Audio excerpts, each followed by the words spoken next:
Hello everyone! In this video I would like to share a few tips as to how to get more movement into your day-to-day life without any props, and this could be your festive break around the Christmas and New Year period, or during any time when you are just looking for that extra pick-me-up and get going with some extra movement. You don't need to have any props for any of these things. Everything I'm suggesting you can probably very easily find at home, such as a chair, and that's pretty much it. Well, a couple of you might need the stairs. If you don't have the stairs, I'm offering you a couple of other ways around it. So, to get ourselves healthy, we need to have a combination of cardiovascular exercise for our heart strength, our flexibility training to keep our muscles long, lengthy and supple, our resistance training to keep building muscle mass, which is really important. So strong muscles, bulk in our muscles as opposed to waste, and strong bones. That comes under resistance training. We also need to pepper this in with balance training. So our brain can be connected to our body, and our balance apparatus in our inner ear can continue working to acquire that stability in our body to the best of our abilities. So I would say 4 of those aspects is really important. Let's start with some strength training tips. A very good way of doing a full body workout is an exercise called an inchworm. That's a really lovely name. What's that about? So you don't need to do anything for this apart from have your floor, a mat possibly, and yourself. You don't even have to have a mat. So standing nice and tall, we're going to bend forwards towards the floor, and then if you need to bend the knees, that's absolutely fine. You're going to place your hands on the floor and you're going to walk your hands forwards until you come to a very brief plank position. You can have your knees down if you so wish. So from the plank movement or the knees down plank, we're going to walk backwards until your hands are close to your feet. You can have your knees bent if you need to, and then you're coming back up. You can also have a variation where you don't just walk your hands forwards and backwards, but you walk the feet. So a different version of this will be to bend down, touch the floor wherever you can reach, walk your hands forwards until you come to a plank or a modified plank position, and then instead of walking your hands back over, you're beginning to walk your feet forwards until you come to a bent forward position, and then you're coming back up. As you can imagine, you can also reverse that. So when you come to the top of your space, bend down, walk your feet backwards, and come to a brief plank position or the knees down plank position like so, and then walk your hands back over towards your feet and roll back up. Do this a bunch of times. This also has the benefit of getting your heart rate up a little bit more. Enjoy your inchworm. That's number 1. Another really great way of building your strength in your lower body is your squats and lunges. Squats, I've got a couple of variations. I'm going to show you the variation which I really love doing in class with my class attendees, which is feet parallel like so, making sure the feet are pointing forwards, and then you are keeping your spine nice and long. You're keeping your hands at your chest, and you're literally hinging the hips, keeping that spine long, taking your head and neck with you, and as if you're sitting back into an imaginary chair behind you, then you're going to come all the way up to standing. So I like to do my squats when I'm short on time, even when brushing my teeth. If you can't focus on 2 things at once, absolutely don't worry about brushing your teeth and squatting. Build up some squatting time in your day-to-day life. So I recommend starting with a series of 10 and then build this up to 30 a few times a day. That's squats. Lunges is also a really good way of building lower body strength. You're literally starting with standing tall and you're in your space where you've got no obstructions in front of you. You're stepping forwards with one leg. You're balancing on the ball of the back foot, and then you can gently lower your knee downwards, come back up, and then step out of this. and then repeat on the other leg. Step forwards, find yourself on the front foot and the ball of the back foot, and then you're going to gently reach downwards with your back knee, come back up and step out of this. Things to watch out for, it's really important when you're stepping forwards in your squat. Watch the front knee. What's the front knee doing? If it's rolling inwards like I'm showing you now, that's not good at all. Make sure that knee is heading in the direction of your second toe on your front leg. Also important to make sure when you are in your lunge, you're not doing any sort of back bending or hunching with your spine. You're keeping your spine nice and tall, chin in, back of the neck long, spine long, ribs down, tailbone down, and that can be a lot more loaded on the legs, and you don't have to strain your back or round your spine or stretch the shoulders. You're keeping your spine nice and long. Push-ups, everyone's favorite exercise for the upper body. Push-up can be done in a number of ways, including in a plank, or you can do things like doing a push-up against the wall. I'm going to go for the in-between state, which is easier to demonstrate, which is a push-up using a chair seat. So here you neither too low, like on the floor, or not too high, which is on the wall, but you can do either of those variations. You're going to place your hands on a chair seat and you're going to reach your legs away. So you are actually in a modified plank position. But here what we're doing is we're keeping the body long, not sagging your hips down, not rounding the spine, not sticking the buttocks up. So you kind of will benefit from a mirror to check your form. And then you literally are going to bend your elbows towards your sides, and you're going to execute, it just depends, however many your body allows you. A couple is a great starting point, and then you're going to come out of there. So start with 1 or 2 or 3, build up your strength. That targets lots of those muscles at the back of the arm. You can also start the same movement using a wall. So imagine if you've got a wall in front of you, you're leaning into the wall, and then you're literally bending the elbows, and that can be a starting point for somebody who is not feeling very, very strong in the arms, and then you progress to being lower down, perhaps to a chair seat. Eventually, when we are strong, we can do this in a plank type position, which is like here. And then we're going to just execute a couple of push-ups here. And that's a nice whole body exercise because that works the core and it strongly loads the arms.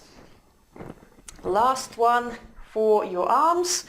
We're going to use the chair seat again. This is a little bit more advanced for people who are stronger in the arms at the back. And you're not going to sit on the chair. You're going to have your hands on the chair, like so. Your chest is open, and you're literally going to bend the elbows in the direction of the back of the chair, and then you straighten the elbows. So you're sinking your body down, but you're using your wrists to support you. That is a great one to gain awareness of your spine and really strengthen those arms.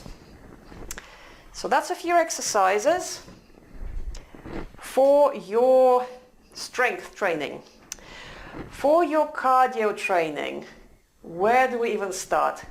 We can start as simple as marching on the spot. If you are recovering, you're rehabbing after an injury or illness, we can just walk on the spot, and that's going to be a lot better than nothing. That's a great starting point. We can progress to running on the spot.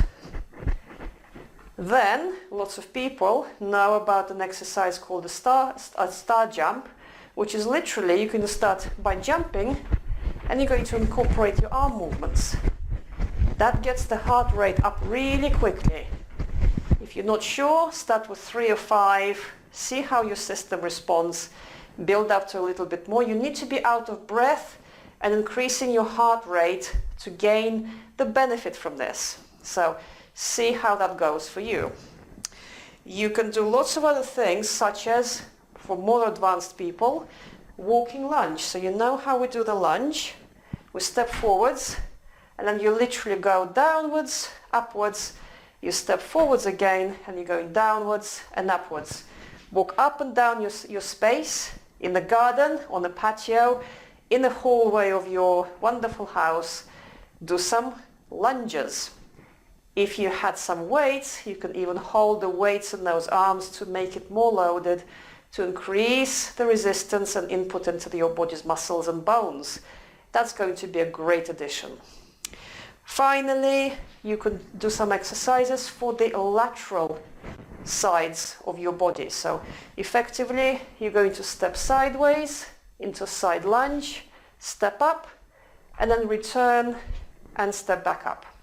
So this, go at your pace, make sure it's appropriate, and then that also benefits some stretching in your side, in the leg muscles, and also you're gaining stability in your body as you are going from side to side, whilst doing something which is, you can increase the pace in.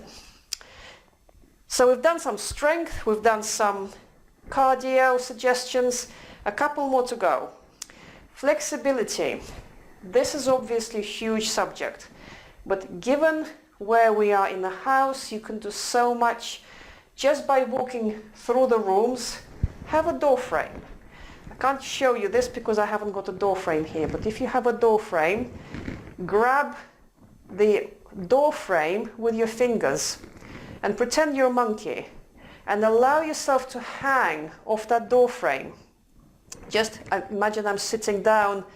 Well, as I'm sitting down, I'm just beginning to allow my arms to stretch upwards. And then what you do is pull your shoulder blades down towards your waist, as if you're shortening and as if you're wanting to pull yourself up, and then release again to hang. And you do that stretch to increase the strength of your arms and to gain some length in those muscles as well by alternating. This is called a doorway hang. It's a great exercise. Every time you pass through a door, make a point to stop. Do a couple of those doorway hang movements and then continue on your daily business. It's a winner.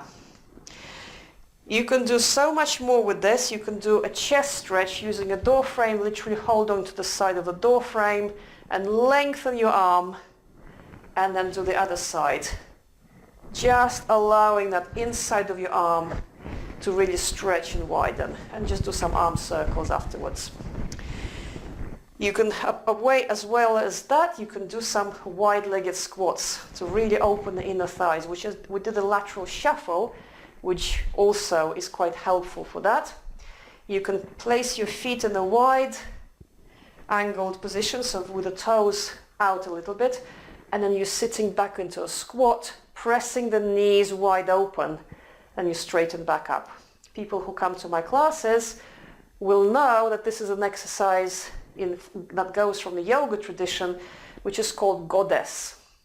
And from this goddess movement, we can really open the inner thighs, widen your knees, and allow yourself to sink down, strengthening your body at the same time. You can add a little bit of stretch and rotation by taking one arm upwards, side bending, coming back to center, side bending the other way, coming back to center, straightening back up. That can be a really lovely stretch for the sides of the body, incorporates chest and rib cage mobility, and gives you a lovely ability to breathe more deeply. Finally, any stretching, any flexibility movement won't be the same without rib cage, rotation and mobility, where you're literally turning your rib cage from side to side. This can be done in so many ways, but make sure you do some rotational movements to keep your torso agile and your rib cage nice and supple and your ribs moving. Finally, having covered stretching, which is a huge topic, and you can do so much more at home as a quick fix. Balance and coordination. There is no substitute for doing single leg balance work.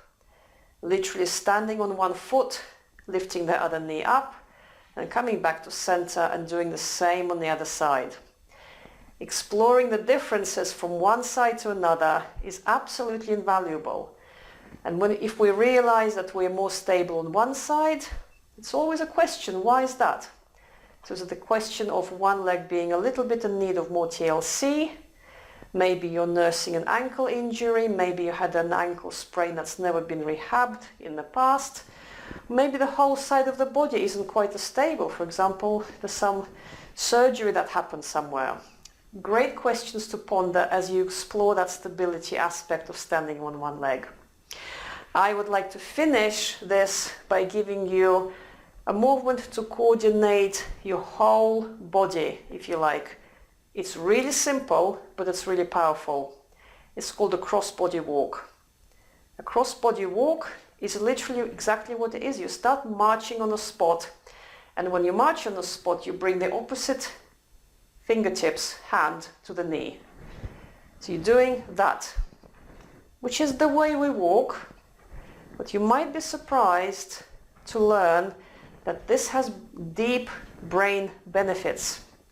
Because if we are for any reason not in that pattern and we are in a homolateral walk, which is hand to the same knee, that has the disadvantage of making our brain think that it's actually confused. Our brain likes the cross patterning, which is why we walk and we crawl, not just for stability reasons, but it also connects one side of our body to the opposite side of the brain for our agility and motor control. And this is a great thing to encourage for your body to remember this cross-wiring pattern to make our neurology be optimized. I hope you enjoyed this little segment of exercises. We've covered cardio, we've covered strength training, we've covered flexibility, and we touched upon some balance and coordination. Enjoy these movements, include them in your day-to-day life, and you will benefit hugely because you will just pepper those things in throughout your day, keeping yourself strong, supple, more ready to future-proof your bones, your muscles, your ligaments for the years ahead. I wish you the best of health, and I hope you enjoyed this video. Let me know any feedback. And my name is Kay Woodgate. I'm a movement therapist at Move Beyond. Have a wonderful rest of your day.